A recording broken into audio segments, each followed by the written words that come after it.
Well, welcome back to another edition. So, I'm going to say something I don't say very often, and that is I'm going to talk about a topic that I have talked about before. I think it was episode number 45. And I think it's worth visiting. So, what I want to talk about are the alarming statements that we so often hear in the media about Social Security going bankrupt, Social Security ending, won't be there in 2034, and all the alarming emotions that go with it. And I want to dig into a little bit of the cognitive biases that are going on, because this is it's something that just doesn't die. And in this political season that we're in, we're just getting bombarded with all sorts of statements that it behooves us to try and figure out which ones are true and which ones aren't. And I'm thinking, I wrote a column on this recently. I'm thinking President Biden has one that he's really held on to tightly, that billionaires only pay 8% in taxes, and that really all of our budget deficits and social program woes would be taken care of if we quadrupled that tax on the rich up to 24%. And it's just blatantly not true.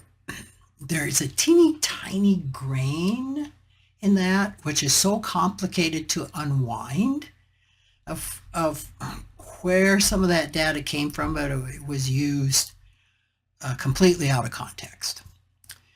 And in case you think that I'm picking on the Democrats, Republicans have just as much of ability to land on mistruths and repeat them over and over and over. Biden repeated that particular statement in his State of the Union, and was still repeating it in June of 24 in the debate. So it's like when our brain gets into a mindset or gloms on to some confirmation bias that seems to prove our point of view, and we are threatened about that point of view not being right, or we're threatened about having to reconsider our data and potentially face humiliation by saying I was wrong. We just get like the old adage of a dog with a bone that just won't give it up. So I was reminded of this recently around Social Security claims, as I said. And I attended a event locally where I heard the leader of the House, Steve Scalise, who was the gentleman who was shot in the baseball game several years ago by an attacker that had an intention of killing every Republican on the field. And in his remarks, he warned that Social Security will be broke by 2035 if nothing's done. Now, he is not the only politician to repeat this falsehood. You hear it, and you can hear it coming from both parties when it is in their best interest to use that bit of data to further some other point that they're trying to make. When I listen to speeches, and I think most of you know that I'm somewhat of a political junkie, which might feel a little bit confusing given the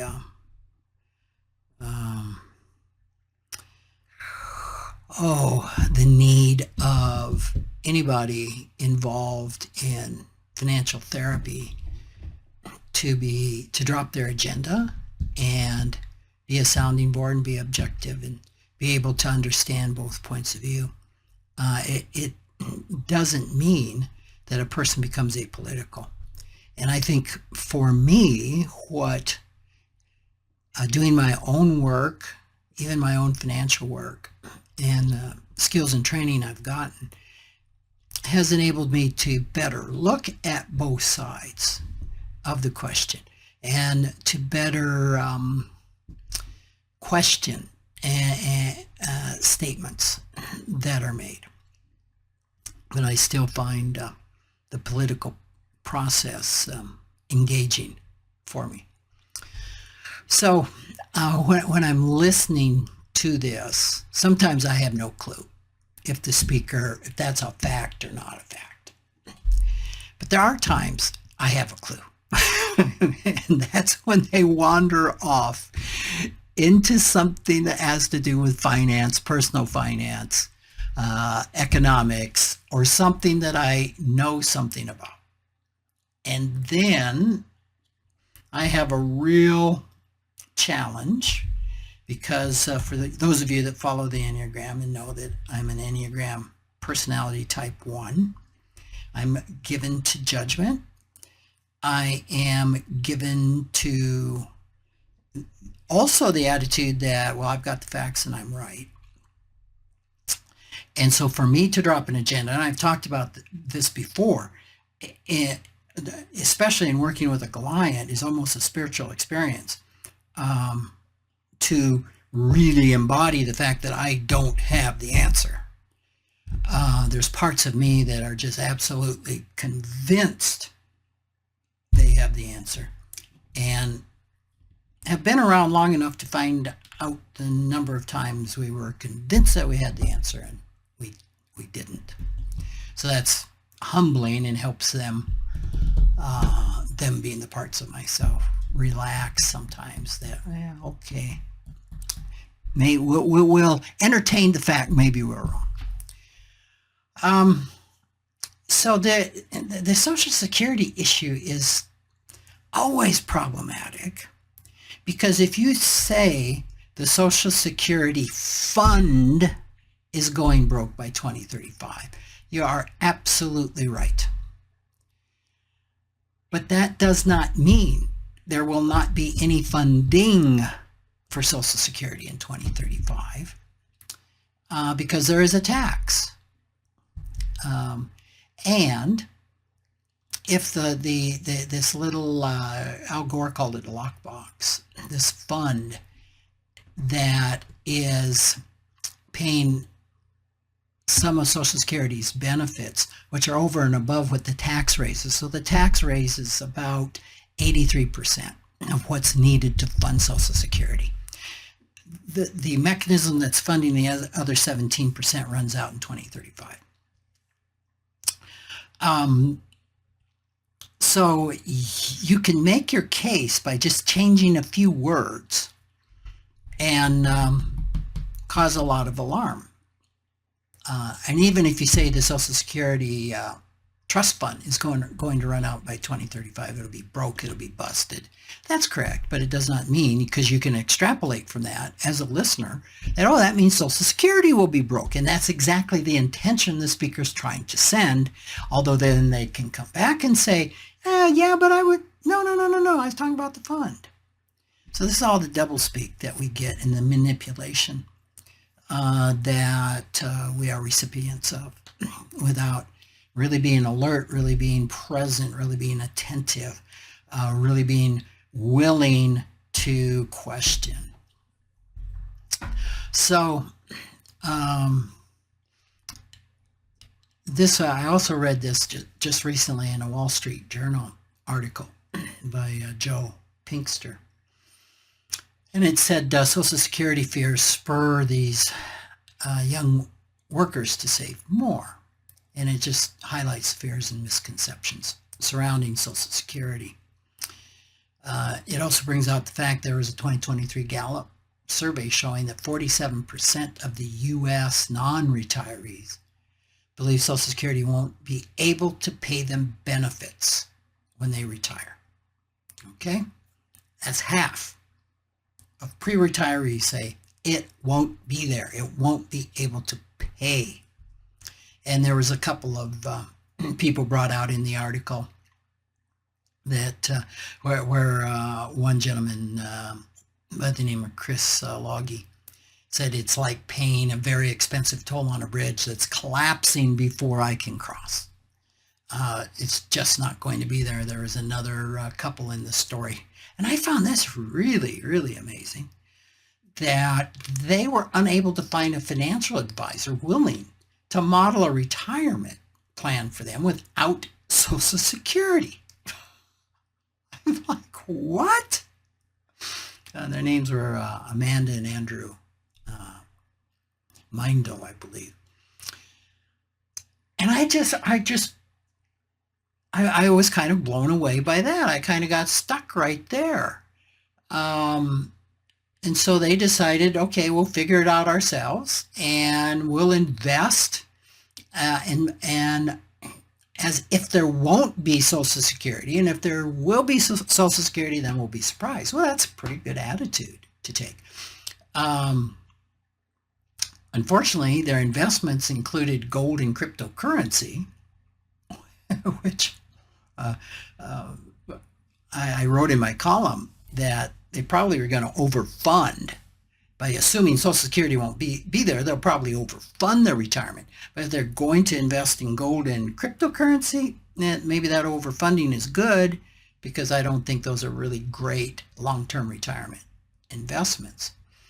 But back to the fact that I was just so taken that they couldn't find an advisor that was willing to show them the impact of not having any Social Security on their retirement.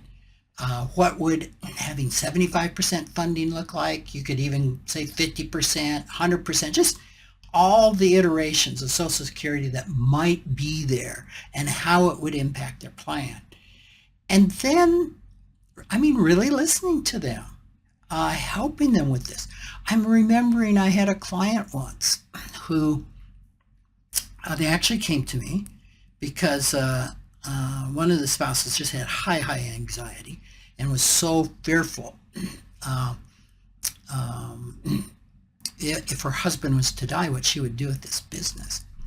And so I worked with him for years and was really able to help her with that anxiety.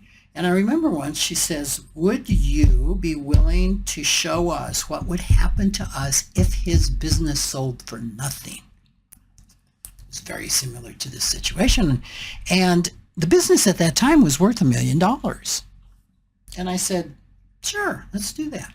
So we popped in what it would look like if the business went to nothing, which was highly improbable, and showed that, if I remember right, I think they'd have total income from everywhere of $80,000 a year. And I remember her saying, oh, wow, we can live on that. And the anxiety just dissipated. Roll ahead 5, 10 years. Their business went to absolutely nothing. Her worst fears came true. And she derived so much peace of mind from the fact that I was willing to say, yeah, let's see what would happen if it went to nothing. And we still talk about that to this day, how ironic that was that the worst case scenario happened. So that this is the job of a financial therapist, a financial life planner, to listen deeply to clients and go there with them. My wife tells me I'm a pessimist. I don't think I'm a pessimist. I think I'm a realist. But when something happens, it's true. that I don't go to the best outcome. I immediately go to the worst outcome. And then I work back from there. And it's as if, well, if I can kind of sort through what the worst outcome is with this and accept that, then I can start looking at other alternatives. And I usually do that pretty quickly. Where I get hung up is when someone wants to argue with me about what that worst outcome is. And in most cases, the worst outcome, however highly improbable it might be, typically would have a grain of probability, a grain of possibility, I should say, a grain of possibility. And what I need is for somebody to say, oh yeah, that could happen. Asteroid could hit the Earth. That's true. Which drops my internal resistance, trauma, wounding to not being heard. And then I can work back. And I'm not the only person like this in the world. So when one of my clients goes there, it's really important that I'm able to go there with them and then work back from there. So anyway, back to the topic at hand. Social Security is not going to go bust. Now, is there a chance? Is there a possibility nothing will be there in 2035? Sure. I think there's a possibility that could happen next year. The probability is highly unlikely. And when doing Social Security planning for a younger client, it's our default at our financial planning firm to plan for 75%. Today it's 83% of what's raised in the payroll tax that we pay. That tax will fund 83% of current Social Security benefits. Also, Social Security, and I wrote about this recently, you may have read the articles that when Social Security was put on back, I think it was in the 30s, I believe the Social Security age was 65, and I believe at that time the average life expectancy of a male was 67. All right? So they never really intended for Social Security to pay out much. Well, where are we today? Social Security retirement is 66, and the average life expectancy of a male is 83. Now, if we were designing Social Security today, we'd be designing Social Security to start paying, say, at age 80, to be the same as when it was first enacted. Well, obviously, that program has changed massively, and it is now the retirement plan of the masses. And for that reason, you're not going to see it cut hugely.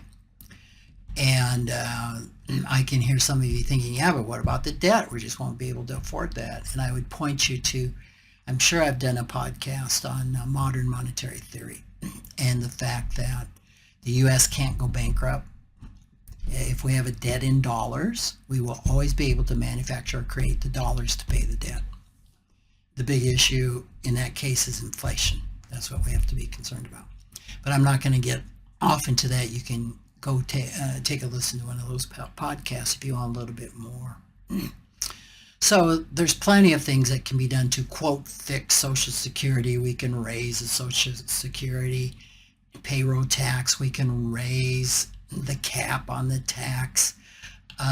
We can extend the date of retirement by a year, although Paul Ryan proposed moving the retirement age to, I think it was 69, and this may have been 10 years ago, 15 years ago, and they had pictures of a caricature of him with grandma in the wheelchair pushing her off of a cliff to raise the Social Security age by 2 years by 2050. So I think at that time there is at least 30 years to gradually do this. I mean, this illustrates the silliness that we undertake in pushing our agenda. So why? What's going on here with our brain when we continue to repeat mistruths and false statements? And there's a lot of cognitive biases at play.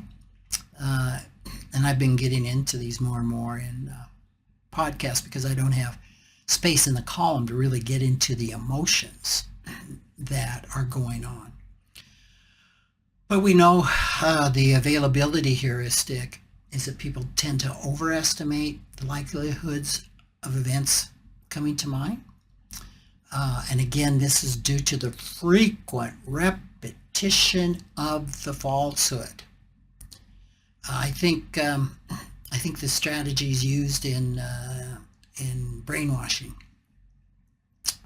by various governments and with prisoners of war, that if you just repeat a falsehood often enough, that the availability heuristic, we go back to the last thing we've heard, and what we've heard has been this misstatement. So that causes us clinging to these falsehood. Confirmation bias is something I've talked about a lot. We see it all the time around us and within us, where we seek out and remember information that confirms our pre-existing beliefs. So if somebody already believes Social Security is in trouble, they're more likely than to notice and remember information that supports this view. They hear the House leader speaking that it's going to be out of money by 2035. Well, yeah, I knew Social Security was in trouble. And that confirms that bias. We have negativity biases, or we give more weight to negative information than positive information. I'm just struck when I'm listening to politicians just at the extreme and the extremism of the remarks. I can be listening to Republicans rail on Democrats, and if I played that transcript back and I just would insert Republicans for every time Democrats said, it's the same accusations on both parties. It's duality thinking. It's either or thinking, black and white thinking. The other is completely wrong. It's also very, very old, ingrained in humanity, and it's quite a feature of biblical principles called scapegoating. And scapegoating is where you are making one thing wrong. In other words, if we just got rid of this one goat that we put all of the sins upon back in biblical times, we take it out and kill it. We get rid of the thing that's wrong, the person that's wrong, the class that's wrong, then everything will be fine. You see this all the time. You see this everywhere. In any organization, you will see this, that if just so-and-so could get rid of so-and-so, we'd be fine. And when so-and-so is gotten rid of, there's a new person that's going to take the spotlight of being the scapegoat. So just, in all of this, underneath all these cognitive biases are emotions. There's fear, which is a powerful motivator, especially when I'm trying to win people to my point of view. It's very, very, very effective and can work very, very well in the short term, creating anxiety about the future, anxiety about Social Security, just repeating that alarming information about Social Security can be a way for people to express their anxiety about their financial future. There's all the frustration and anger that is under that, lack of trust, distrust about government and institutions can lead people to be more receptive to claims that Social Security is failing, and the opposite is true. If I can paint a picture of how Social Security is failing and how it's kind of a smoke and mirrors Ponzi scheme program, then that also then can create general distrust in government and institutions. And then from all this, just a sense of hopelessness that can be painted. And of course then that the hope is in electing whoever, electing me, because I can fix it all. So just some thoughts that I've had today regarding this, and an encouragement to all of you to take deep breaths, especially when you're listening to politicians, because this is in this unprecedented time, at least unprecedented in our lifetime, of polarity in this country that can just be so anxiety creating. And I'm not suggesting that you turn off the television or the news and not pay any attention. And it can be very, very tempting. But to take what's being said with a grain of salt and maybe focus on the thing that's causing the most fear, the most anxiety, a statement about whatever it is. And then maybe do a little research on that for yourself. Use ChatGPT 4.0.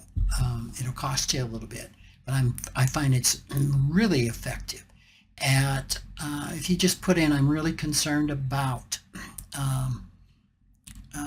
just put in whatever the topic is, and I'd like to know more about this, or is this true, or give me both sides of this particular thought. Tell me more about Social Security going bankrupt. Is it really going to go bankrupt? And usually it does a pretty good job of doing the research, bringing out each side. You can use that for some fact checking. Now you have to fact check the fact checker every once in a while when it's AI. But it's getting better and better, especially if you use a paid version. And set your confirmation bias aside, as hard as that might be, and do a little research. And probably that's going to help with the anxiety as you begin to see the other viewpoints, or here's another fact I didn't know. Here's a fact I didn't know. So I hope that's helpful. Thanks so much for joining me today, and I look forward to being back with you soon.